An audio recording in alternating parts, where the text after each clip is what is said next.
zérotage initial de l'arme va consister à régler les instruments de visée pour que l'impact soit, si possible, dès le premier coup, dans la cible dont peut disposer le tireur sur ces distances de 100, 300 ou 600 mètres.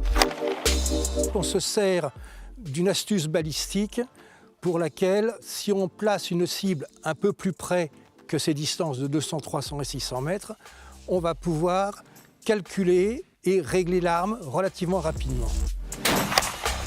Nous avons ici notre cible réelle qui est à 600 mètres et la trajectoire de la balle va d'abord monter relativement lentement pour redescendre beaucoup plus rapidement à partir du moment où la balle va perdre de la vitesse. Et le jeu du zérotage, c'est de placer ici une cible écran et en fonction de la hauteur de la balle à travers cette cible écran, nous saurons si nous sommes sur la courbe ou si nous n'y sommes pas. Si nous ne sommes pas sur la courbe, cela veut dire que nous ne toucherons pas le centre de la cible à 600 mètres.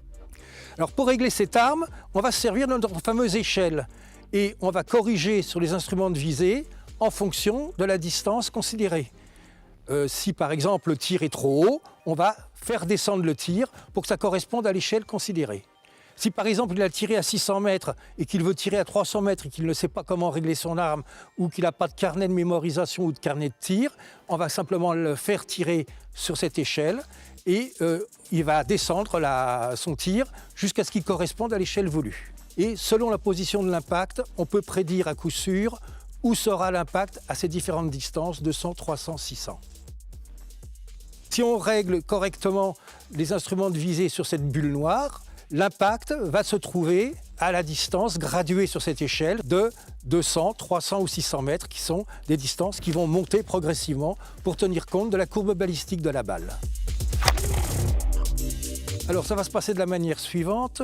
Pour un nouveau licencié ou pour un licencié plus ancien, qu'il soit tireur averti ou pas, il va passer systématiquement dans l'installation du CNTS pour vérifier que son arme est réglée correctement, pour éviter tout dégât et puis de perdre son temps à chercher où est l'impact, etc., etc. Ça va permettre de faire des rotations, de faire un peu d'écolage également, de faire un peu de formation pour ces tireurs qui n'ont pas l'habitude de ces installations.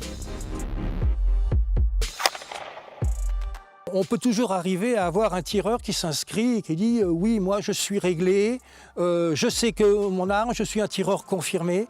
Il n'empêche que systématiquement, tous les tireurs repassent au zérotage et à chaque fois qu'ils viennent au CNTS pour des raisons de sécurité tout simplement.